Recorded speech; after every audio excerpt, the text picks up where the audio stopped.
In the latest episode of Hack My Growth, we're looking at the power of linked open data and how we can leverage it within our SEO strategies.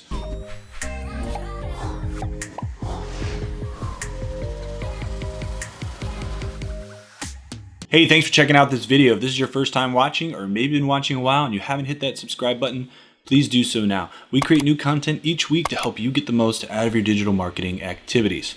So let's get into the content around linked open data. In this video, we're going to be looking at the role of linked open data and how it impacts SEO and why it's important really to the search community as a whole. We've done some videos on the semantic web and semantic SEO and really how the internet has changed quite a bit in just the last few years.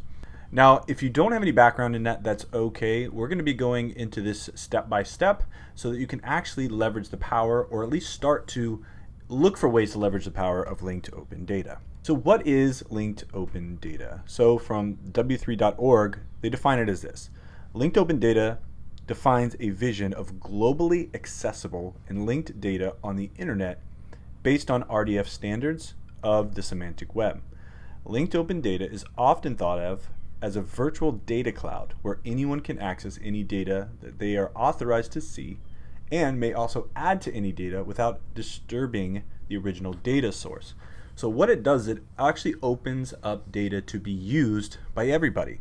It allows us to access data, to use data, and we use a format known as RDF, which we'll talk about in just a little bit, in order to make statements about certain pieces of content, or in order to mark up our content so that it can be used and leveraged in this virtual data cloud. It allows us to add context without actually disturbing the original data source. It's extremely powerful, and if you want to go much deeper in it, there's lots of things that you can do. But at a high level, linked open data is open data on the web that is linked that we can use using the language RDF. So Tim Berners-Lee, he's the inventor of the World Wide Web. And he has this 5-star open data plan, and today we are actually at 5-star. There's a lot of places on the internet where you can use 5-star linked open data. So let's talk a little bit about the different types of linked data.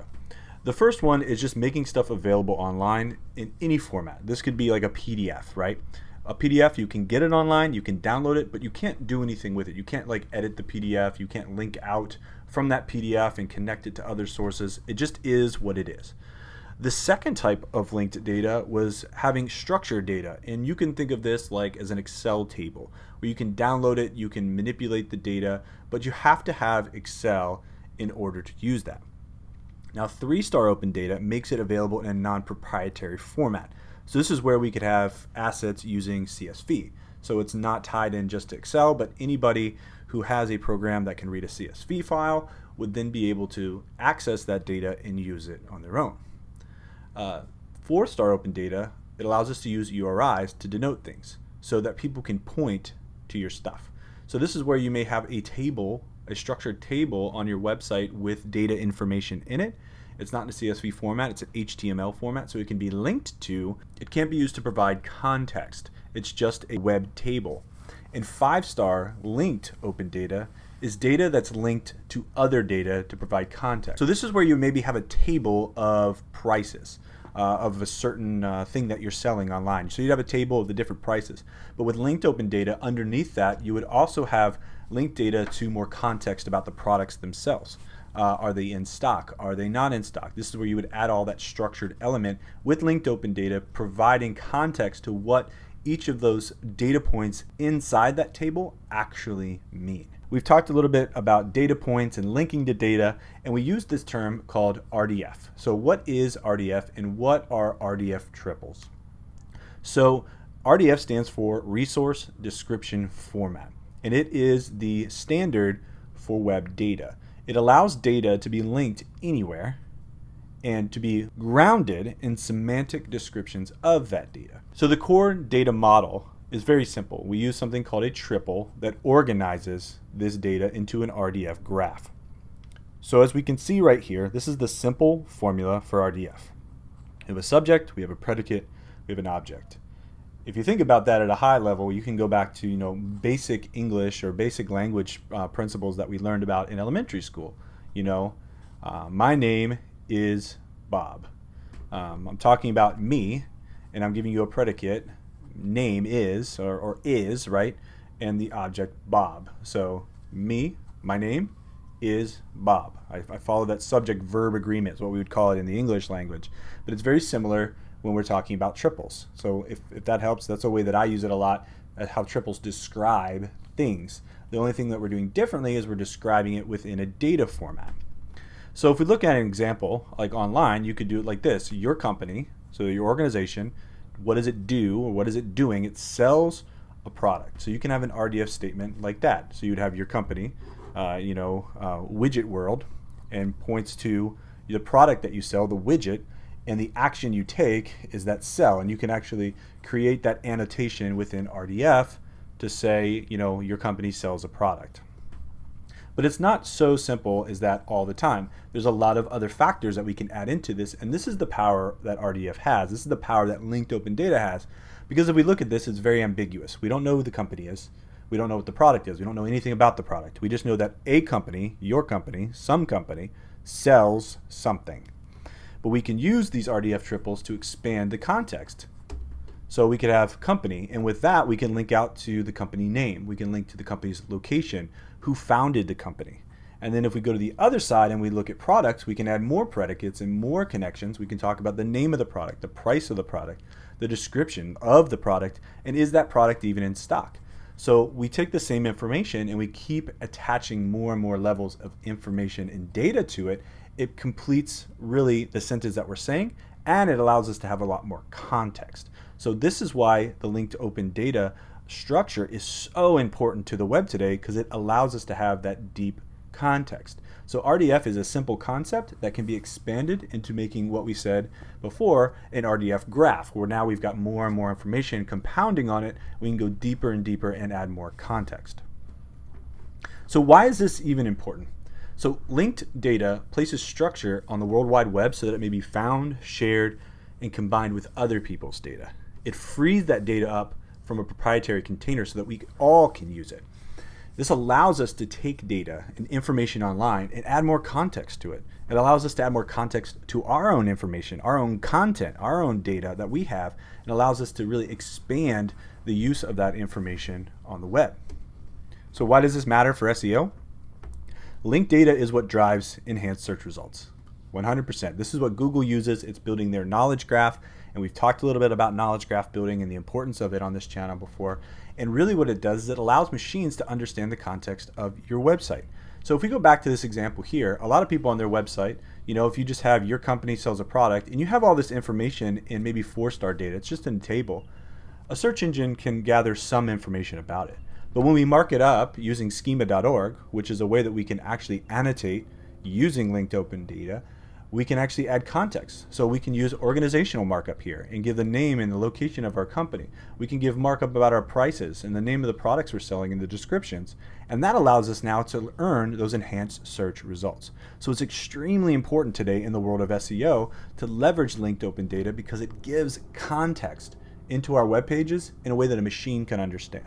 Just because people can understand it doesn't always mean that the machine is going to gather the right understanding. This is what allows us to set that context on our website to ensure that the search engines understand our meaning and that we can earn those enhanced search results. So let's go onto the internet to look a little bit deeper at linked open data. So this is a site called Wikidata, and Wikidata is a database of data. It's got linked open data endpoints that is really pulling information from Wikipedia and other sources on the linked open web. Now, if we do a search for a term SEO, as you can see at the top, we've got the term search engine optimization. But right below it, we actually see a disambiguation page. Now, this is important to understand, because SEO can mean a few different things. It could mean search engine optimization. It could mean the Spanish Ornithological Society. It could mean a family name in Korea. So there's a lot of different things that SEO itself could mean. Now, the search engines and the web crawlers will look at the context of your page to try to understand it, but we can actually set that understanding using linked open data.